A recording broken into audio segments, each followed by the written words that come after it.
Hello students, welcome back to the channel. आज इस video lecture में हम पढ़ेंगे क्लास 10th का चैप्टर फर्स्ट।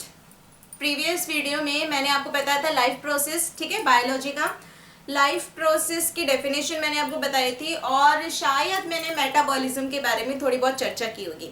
तो इस वीडियो में मैं आपको क्लियर डेफिनेशन बताऊंगी मेटाबॉलिज्म की और साथ ही साथ उसके जो दो टाइप्स है ना उसको भी मैं बताने वाली हूँ, ठीक है। So let us start our lecture with this topic. So welcome to Nikita biology tutorials. और आज जो है आप मेटाबॉलिज्म और उसके टाइप्स को स्टडी करने जा रहे हैं। So read it very carefully what I will write on this board. Okay, so metabolism, your first topic is metabolism. मैंने आपको बताया था कि बॉडी में जितनी भी केमिकल रिएक्शंस होते हैं, ठीक है, all the chemical reactions which are happen inside the body are called as metabolism. okay? और मैंने आपको कहा था कि अगर यही केमिकल रिएक्शंस किसी लिविंग ऑर्गेनिजम्स में हो रहे हैं तो हम इसी रिएक्शन को क्या बोलते हैं, बायोकेमिकल रिएक्शन बोलते हैं। क्योंकि बायो वर्ड जो होता है वो किसके लिए यूज होता है, ऑब्वियसली लिविंग ऑर्गेनिजम्स के लिए यूज होता है। और लिविंग ऑर्गेनिजम्स की बॉडी में अगर केमिकल रिएक्शंस हो रहे हैं, चाहे वो डाइजेशन हो चाहे रेस्पिरेशन हो, ठीक है, everything take place with the help of the chemicals. okay, you know that, ठीक है, सारी चीजें जो होती हैं केमिकल रिएक्शंस के माध्यम से ही होती हैं और मेजॉरिटी जो होती है हमारी लाइफ में केमिकल रिएक्शंस ही होते हैं। सो कहने का ये मतलब है कि जितने भी केमिकल रिएक्शंस आपके होते हैं ना बॉडी में, वो सब के सब क्या है, आपके मेटाबॉलिज्म है, ठीक है। नाउ जैसे मान लीजिए डाइजेशन है, डाइजेशन भी एक केमिकल रिएक्शन है। ओके, केमिकल रिएक्शन कैसे है कि इसमें जो है हम कॉम्प्लेक्स न्यूट्रिएंट मटेरियल को या कॉम्प्लेक्स फूड मटेरियल को लेते हैं जो कि सिंपलर फॉर्म में क्या होता है, स्प्लिट हो जाता है। ओके, न्यूट्रिएंट मटेरियल जो कि कॉम्प्लेक्स होता है वो सिंपलर फॉर्म में टूट जाता है। जैसे मान लीजिए कि पॉलीसैकेराइड्स हैं, तो पॉलीसैकेराइड्स किस में टूटेंगे, डाइसैकेराइड्स और मोनोसैकेराइड्स में। उसके बाद आपका प्रोटीन है, सो प्रोटीन किस में टूटेगा, ऑब्वियसली एमिनो एसिड्स में। उसके बाद फैट है, सो फैट आपका स्प्लिट होगा फैटी एसिड एंड ग्लिसरॉल में। तो ये सारी चीजें होती हैं, ठीक है, यानी complex nutrient material simpler form में टूट जाता है, स्प्लिट हो जाता है और इस स्प्लिटिंग के जरिए हमें क्या मिलती है भाई, एनर्जी मिलती है। यानी हमारा मेन जो है एम क्या है मेटाबॉलिज्म को करने का या मेटाबॉलिज्म के होने का।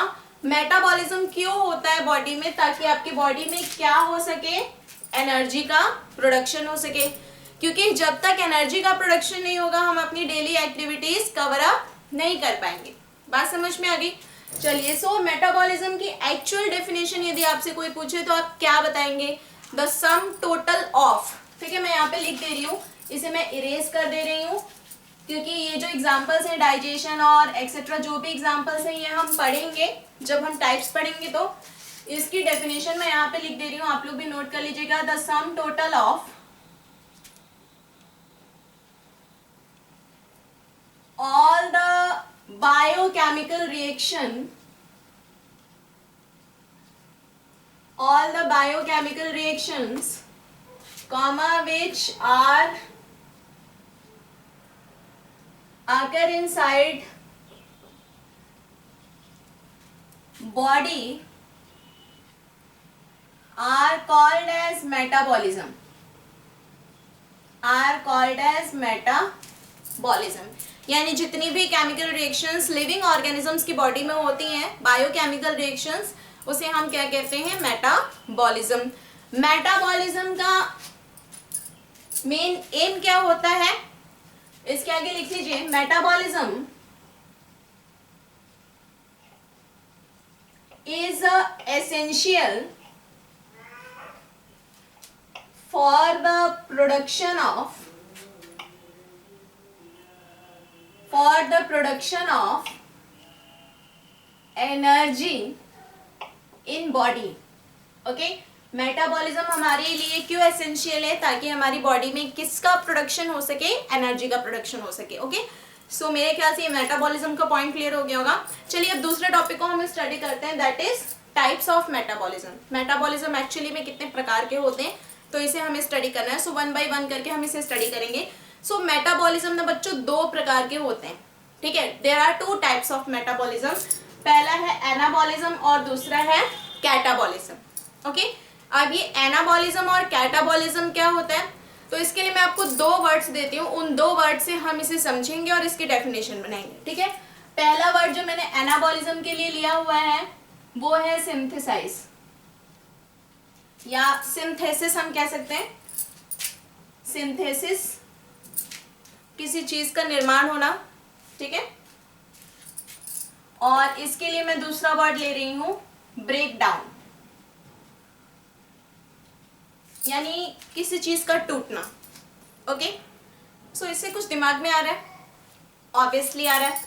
मैं आपको एग्जांपल देती हूँ एनाबॉलिज्म का, फोटोसिंथेसिस। ऐसा नहीं कि जितने सिंथेसिस वाले शब्द हैं वो सबके सब इसमें आ जाएंगे, ठीक है, ऐसा नहीं है, क्योंकि सिंथेसिस का यहाँ पे मतलब क्या है, यहाँ पर जो मतलब है वो फॉर्मेशन से है, यानी कोई ना कोई चीज बन रही है। तो इसका जो बेस्ट एग्जांपल है वो क्या है आपका, फोटोसिंथेसिस। फोटोसिंथेसिस, अब आपने फोटोसिंथेसिस के बारे में बिल्कुल पढ़ा होगा, ठीक है। फोटोसिंथेसिस में क्या होता है देख लीजिए, कार्बन डाइऑक्साइड रहता है, वाटर रहता है, नॉर्मल इक्वेशन लिख रही हूं मैं, बैलेंस नहीं कर रही हूं, ठीक है। वाटर रहता है, कार्बन डाइऑक्साइड रहता है और सनलाइट रहती है और ग्रीन कलर पिगमेंट क्लोरोफिल होता है, ठीक है। अब इन चारों की मदद से जो प्लांट्स होते हैं वो अपना क्या बनाते हैं, फूड बनाते हैं। फूड किस रूप में स्टोर होता है, स्टार्च के रूप में स्टोर होता है, ठीक है। तो यहाँ पर क्या हो जाएगा भाई, ग्लूकोज लिख लेते हैं C6H12O6, और इसके दौरान कौन सी गैस जो होती है वो रिलीज हो जाती है, ऑक्सीजन रिलीज हो जाती है। ये बात तो समझ में आ गई होगी कि प्लांट्स भोजन बनाने के लिए, फूड मटेरियल बनाने के लिए कौन सी गैस लेते हैं, कार्बन डाइऑक्साइड लेते हैं, और रिलीज कौन सी गैस करते हैं, ऑक्सीजन करते हैं। तो आपने देखा यहाँ पर क्या हो रहा है, सिंथेसिस हो रहा है। सिंथेसिस हो रहा है, सिंथेसिस कहने का मतलब किसी चीज का निर्माण हो रहा है, यानी कुछ चीजें मिलकर के किसी अनदर चीज को बना रही हैं, कुछ आपस में जो चीजें हैं वो मिल करके किसी दूसरे प्रोडक्ट को बना रही हैं, सिंथेसाइज कर रही हैं। तो ये किस प्रकार का मेटाबॉलिज्म होगा आपका, एनाबॉलिज्म, जिसमें कई सारी छोटी छोटी चीजें जो होती हैं, ठीक है, या छोटे छोटे जो मॉलिक्यूल्स होते हैं वो आपस में क्या करते हैं, जुड़ जाते हैं, और जुड़ने के बाद वो किसी बड़े मॉलिक्यूल्स का निर्माण करते हैं। कई सारे माइक्रो मॉलिक्यूल्स आपस में कंबाइन होते हैं और वो एक मैक्रो मॉलिक्यूल का निर्माण करते हैं। तो इस प्रकार के मेटाबॉलिज्म को हम कहते हैं भाई क्या, एनाबॉलिज्म। और ये फूड मटेरियल का सिंथेसिस क्यों होता है, मैंने आपको बताया किस चीज के लिए होता है, एनर्जी के लिए होता है, क्योंकि प्लांट्स को भी एनर्जी चाहिए, ठीक है। प्लांट्स को भी रेस्पिरेशन करना है, प्लांट्स को भी एक्सक्रीशन करना है, तो उनको भी एनर्जी की जरूरत है। प्लांट्स को भी ट्रांसपोर्टेशन करना है वाटर का और न्यूट्रिएंट्स का, तो वो एनर्जी कहाँ से आएगी, by the help of process of metabolism. और मेटाबॉलिज्म भी किस प्रकार का होना चाहिए, सो एनाबॉलिज्म। तो यहाँ पर क्या हुआ कि कई सारे माइक्रोमोलिक्यूल्स क्या हुए, आपस में क्या हो गए, कंबाइन हो गए, और कंबाइन होकर के उन्होंने क्या बनाया, एक मैक्रोमोलिक्यूल, यानी छोटी चीजें आपस में जुड़ करके क्या बना रही है, एक बड़ी सी चीज बना रही है, जो कि आगे चल करके किसका प्रोडक्शन कर रही है, एनर्जी का प्रोडक्शन कर रही है। तो इस प्रकार के मेटाबॉलिज्म को हम कहते हैं एनाबॉलिज्म, यानी यहाँ पर चीजों का क्या होता है, निर्माण होता है, ठीक है। Now next is that catabolism. Catabolism के लिए भी मैंने एक वर्ड लिया है, सिंपल वर्ड लिया है, what is, break down. Break down मतलब यहाँ पर कोई चीज बनेगी नहीं, यहाँ पे बनी बनाई चीज क्या होगी, टूटेगी, यही है ना। यहाँ पर कोई चीज आपकी बनने वाली नहीं है, यहाँ पे बनी बनाई चीज क्या होगी, टूटेगी। तो जैसे मान लीजिए हम ग्लूकोज को ही ले लेते हैं, ठीक है, इन दोनों से मिल करके ये बना हुआ है, ओके। सो ग्लूकोज को मैं ले लेती हूँ C6H12O6। अगर मैं इसे ब्रेक डाउन करूं किसी एंजाइम की मदद से, एंजाइम जब आप सीनियर क्लासेस में जाएंगे तो आपको बताया जाएगा कि एंजाइम्स जो होते हैं वो कैटलिस्ट होते हैं, जो कि किसी रिएक्शन को या रेट ऑफ रिएक्शन को बढ़ा भी सकते हैं और घटा भी सकते हैं। यानी किसी रिएक्शन के दर को ये बढ़ा भी सकते हैं और घटा भी सकते हैं। ठीक है, दोनों प्रॉपर्टीज होती है इनके पास। तो मान लीजिए कोई एंजाइम ले लिया मैंने, ठीक है, जो कि ग्लूकोज को क्या करेगा, स्प्लिट करेगा। तो ग्लूकोज स्प्लिट होगा तो हमें क्या मिलेगा, डेफिनेटली यही तो मिलेगा, क्योंकि कार्बन डाइऑक्साइड और वाटर से ही तो मिलकर के ग्लूकोज बना हुआ है। ठीक है, तो हमें क्या मिल गया, CO2 मिल गया और H2O हो गया। एक चीज का ध्यान दीजिएगा, मैंने यहाँ पे कोई रिएक्शन बैलेंस आउट नहीं किया है, मैंने बस आपको समझाने के लिए सिंपली रिएक्शन लिखा हुआ है। ठीक है, तो अब आप ये मत सोचिएगा कि भाई यहाँ पे तो कार्बन जो है वो 6 दिख रहा है, यहाँ पर तो कार्बन 1 ही दिख रहा है, तो मैंने बैलेंसिंग नहीं किया। ओके, बस इसको ध्यान से समझ लीजिए आप। जब बैलेंसिंग की जरूरत आएगी, जब आगे आप मोड ऑफ न्यूट्रिशन पढ़ेंगे तो उसमें आपको ऑटोट्रॉपिक न्यूट्रिशन पढ़ना है, तो वहाँ पे फोटोसिंथेसिस की पूरी प्रोसेस पढ़नी है, तो उसमें जो इक्वेशन वगैरह लिखवाए जाएंगे तो उनको बैलेंस आउट किया जाएगा। ओके, सो अब मैंने क्या कहा कि कैटाबॉलिज्म में चीजें क्या होती है भाई, ब्रेक डाउन होती हैं, टूटती हैं। तो मान लीजिए ग्लूकोज है, किसी एंजाइम की मदद से ब्रेक डाउन होगा, तो किस में ब्रेक डाउन होगा, कार्बन डाइऑक्साइड और वाटर में, और इसके जरिए आपको मिलेगा क्या, एनर्जी मिलेगी। क्योंकि आपने सुना होगा ना, या फिर आपने महसूस भी किया होगा, अपनी डेली लाइफ में कभी किया भी होगा कि जब आप बहुत वीकनेस फील करते हैं या फिर कभी आपको डिहाइड्रेशन हो जाता है, आपकी बॉडी में एनर्जी लेवल बहुत लो होता है, तो उस समय पे डॉक्टर्स क्या करते हैं, या नॉर्मली आपके डोमेस्टिक पर्पस के तौर पे घर वाले क्या करते हैं कि आपको ग्लूकोज देते हैं।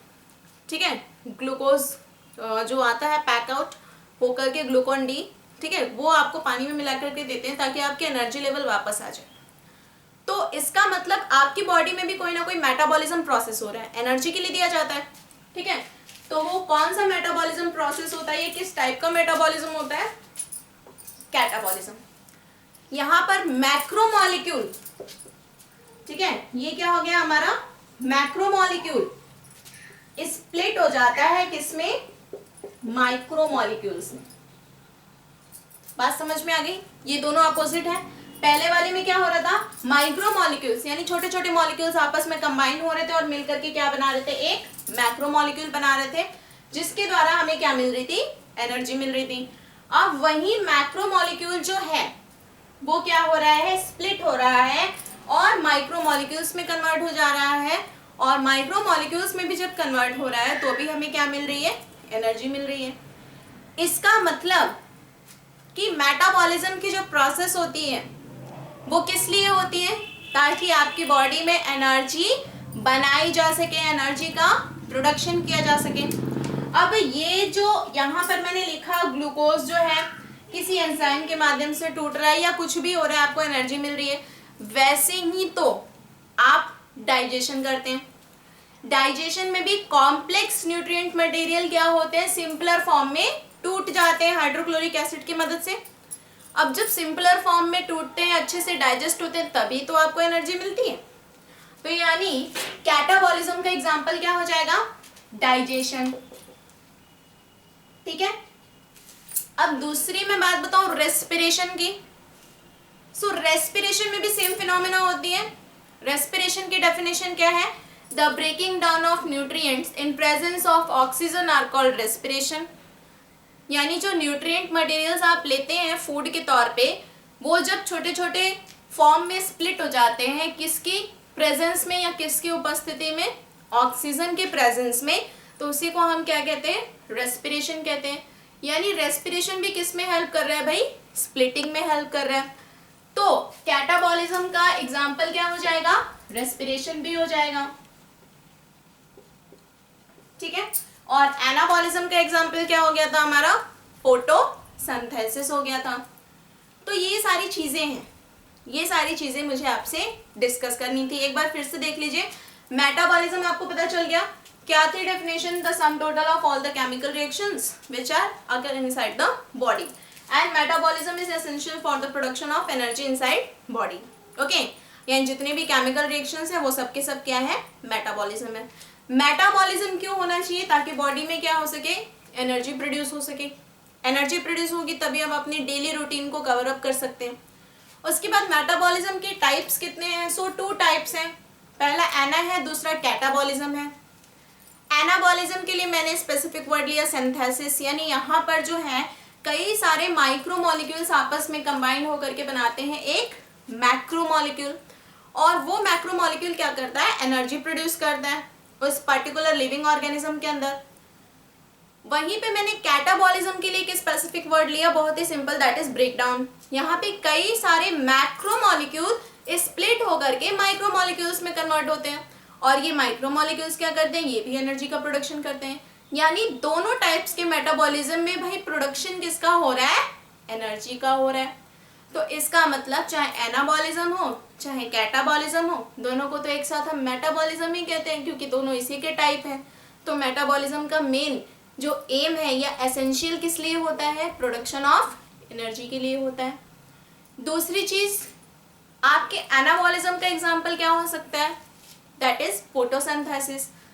ठीक है, जहाँ पे जो फूड मटेरियल बनता है वो सनलाइट की मदद से, क्लोरोफिल की मदद से, कार्बन डाइऑक्साइड की मदद से, वाटर की मदद से, यानी कई सारे एलिमेंट्स इसमें कंबाइन होकर के आपके फूड मटेरियल को बना रहे हैं प्लांट बॉडी में, और इस फूड मटेरियल के जरिए भाई प्लांट को एनर्जी मिलती है। बात सही है ना? उसके बाद कैटाबॉलिज्म का एग्जांपल क्या हो सकता है? जिसमें चीज़ें टूटती हो, digestion and respiration. So I hope you understand this lecture very well. और आज की वीडियो में इतना ही। तब तक के लिए आप देखते रहिए निकिता बायोलॉजी ट्यूटोरियल्स, और नेक्स्ट वीडियो में मैं आपको बताऊंगी mode of nutrition and nutrition की डेफिनेशन। ठीक है, so bye students, take care and have a learning day.